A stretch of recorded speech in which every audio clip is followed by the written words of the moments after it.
people ask me, what does not be here mean? Not be here means when you accelerate to a different point in life.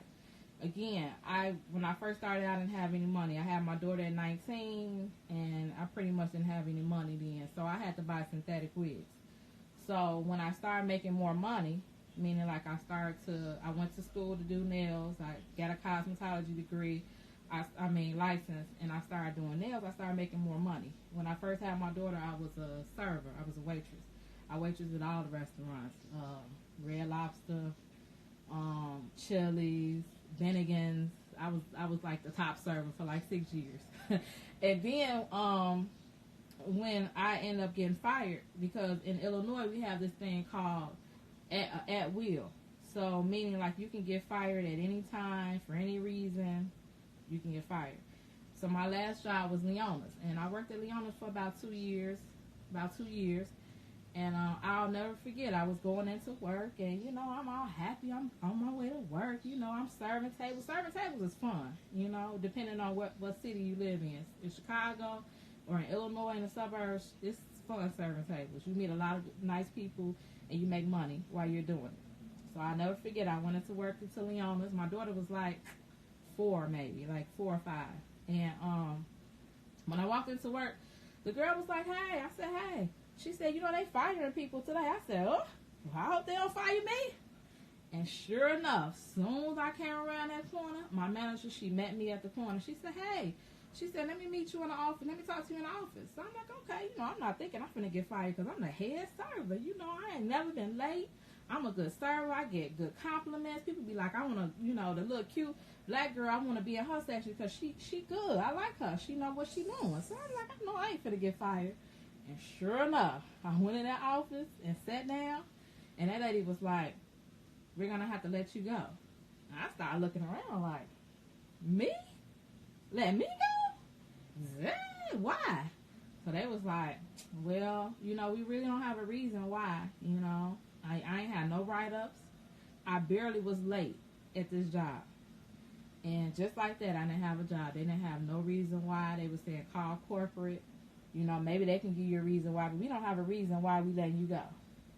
And when I went home, I went and picked my daughter back up. My cousin used to watch my daughter. And I went and picked her back up. And when I got to the door, my cousin was like, what happened to you? She's like, what, you got fired? I'm like, yeah. So she like, hey. So I went and got my daughter. I sat on my bed. And I was just like, dang. Now, usually, because at this point, I done worked about 5 restaurants. So I got good references. I got good job history, about serving tables. But then something came over me while I was sitting on the bed, and I was like, do I just go and fill out another application, or do I just try to just go and figure out how to do stuff on my own? Because I don't want no one to be the leader of my ship. I want to be the leader of my own ship. So at that point, they didn't care about me having a car note. They didn't care about me having rent that was due. They didn't care about my daughter needing nothing. They just fired me. And I sat there for about 30 minutes on that bed, and I said, you know what? I'm never going to work for nobody again. I'm going to find something that I like doing. Now, God, you know how God give you gifts? God gave me a gift of doing nails. I've always liked doing nails. When I was living with my mom and daddy, or when I was young, whatever, my mom and daddy wasn't we gonna give you money for your hair, we gonna give you money for your nails, you want to get money for clothes. They was looking at me like, you better work. If you want all that stuff, you better work. So I was like, well, shoot, let me figure this out, because I'm not about to go to high school looking bogus. So I used to get in my mirror. I had a mirror on the back of my door. I used to get in that mirror. I used to figure out how to do my hair. And I used to sit in there. If I had to sit in that mirror all night, I would do my hair. Nails. Now, back in the day, nails was like the SWV nails. They were long. And people put rhinestones on it, nail art, all that stuff. So a full set back in the day was at least $40 or $50. It wasn't no Chinese people back in the day. It was all black people doing nails back in the day. Chinese people didn't come until later on. When black people was just doing nails, a full set of nails was 50 and up. Maybe 50 and up. I'm just saying 50 at the least. That's if you found a little girl in the hood. You know what I'm saying? But I said I always had the gift of being able to do nails. And so when I decided not to never work for anybody no more. I went and enrolled into nail school because I know that was God. My God gave me that gift. Used to do my own nails. I used to do, kids in the hood, girls in the hood nails. I used to just do nails, but I never, when I got pregnant with my daughter, I was like, yeah, I can't be sitting here doing nails. I got to really make some money because, it's just a little side hustle. So that's when I went into serving tables. So when I sat on that bed, I said, you know what, I'm going to go and do, the gift that God gave me. I'm going to go and start there. And that next week, I enrolled in nail school. It was called Chicago Nail School in Blue Island. And the instructor name was, what was his name? I forget his name. I'm sorry. It'll come to me in a minute. But it was a black guy. It was a black Jamaican guy. And he was the owner of the school. It took me a little while to get out of nail school because when I started working in salons, instead of me going to school on a Saturday, I was in the salon working, doing nails. And he used to always be like, you ain't gonna never finish nail school. I'm like, why? He like, because you always in the salon working. It ain't about making money right now. It's about learning. I used to be like, yeah, whatever. I'm making money and learning. So after I graduated from nail school, I don't even know how I got into this story, but after I graduated from nail school, I ended up starting to just work in salons. Work in salon. I'm working, I'm hustling, I'm working in salon. But again, I felt like I was back working for people. Because working in salons, you can't just walk in and do whatever you want. They had hours, they had rules.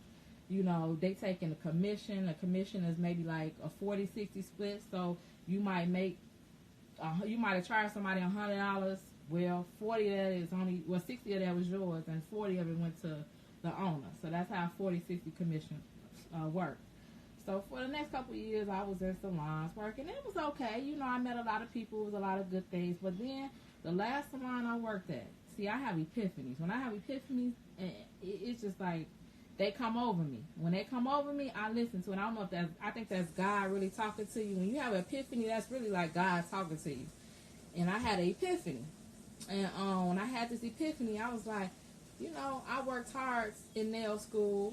Why am I still kind of working for somebody? Because, again, you still got to move by their music.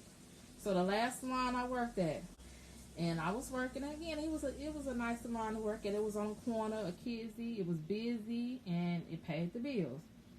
But I had kind of had an epiphany, like, you've been working at salons for the last couple of years. Now it's time for you to open your own salon or work for yourself, really work for yourself. And in my mind, I was like, man, how am I going to work for myself? I ain't really got that much money. How am I going to open up a salon? I'm like, where am I get that money from? So I sat around and I was like, man, how I'm going to tell the owner that I don't want to work for him no more, because the owner was my ex-boyfriend, or my boyfriend at the time, brother. And it was just like, how I'm going to tell him I don't want to work for him no more. But I did. I don't know how I did it. I called him up and I told him, hey, I don't want to work in the salon no more. I want to open my own space. And, at first he was kind of like, you want to leave me? And I'm like, yeah, it's time for me to move on. And, he was okay with it. He understood, and I got all my stuff out of his salon. And I put it in storage because I didn't know where it was going, because I ain't even had no space. I just knew God had told me it's time for me to move on and start doing your own thing. So I put my stuff in storage, and I started looking for spaces. So my brother, he's an entrepreneur too. And so he had just started out on his business, and he had found a space. Actually, the space where he's at, what he started as what Black Ink Crew records, 9 mag, where they record at. So of course they wasn't mag. They probably was 9 mag, but they didn't have a VH1 credentials back then. It was just a regular tattoo shop that was in Lacuna Lost. And my brother said, I said, can I come in there and rent out a section to do nails? And he like, yeah, sure. So I got all my stuff. It was a little corner in his loft space. The loft space was probably like 800 square feet maybe. And I was back in the corner, and that's where I did nails at for like 2 years, back in the corner of his loft. And so everything was good, Lacuna lost. Everybody is hip, it's trendy. People come in there getting their nails done. I ran a good nail salon. It was just me, because I wanted to make sure, I wasn't ready to hire client employees yet. It was just me for a long time. So after that, I worked in my brother's law for a while, and then in 2014. I decided that it was time for me to move on. So I, again, told my brother, that I'm leaving. I packed up my stuff. I didn't know where I was going. I just put it back in storage. And I decided to look for me my own nail salon. And when I found a nail salon, it wasn't even that far from Lacuna. It was, and I went in there and I started doing nails. And when I started doing nails, I went on Groupon and I just had a big clientele. And my clientele just started growing and growing and growing and growing and growing. And right now I'm in a process of hiring more employees because I'm tired of bending over doing pedicures.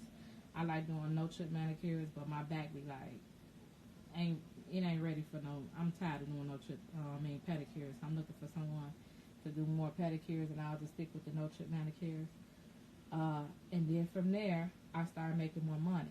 So again, Nabi Hair is about when you start, like you can see how I didn't really start with no money. So during that time, I was a waitress. I was working, doing nails. I was wearing synthetic wigs. So when I started to get my own salon and making more money, I started buying hair. And again, hair is expensive. I wasn't selling hair at the time. I was just buying hair. And hair was expensive. And I came up with the fact that, like, what if I can open up a company where I can sell hair that's affordable? Because I know a lot of people out there, they struggle with buying hair. As us black women, we like looking good. So, think about it, we have to, buy lashes, gotta get our eyebrows waxed. We gotta get our makeup done. We gotta get good quality hair because you ain't trying to be out there looking bogus. So you try to get good quality hair, and that costs a lot. And so when I opened my company up, I wanted to be able to provide good quality hair at affordable prices. And that's what Nabi means. That means when you go to that next step, like again, I was only wearing synthetic wigs. So when I went to that next step, I started wearing quality human hair. That's when I started buying quality human hair. And that's what Nabi Hair is about. It's about when you get to that next step in life, you also have to step up everything, whether it be clothes, whether it be hair, whether it be your living expenses, anything, buying a better car, whatever you need to do. That's what Nabi Hair represents, a better quality of hair. So that's how I came up with Nabi Hair. That's what that means.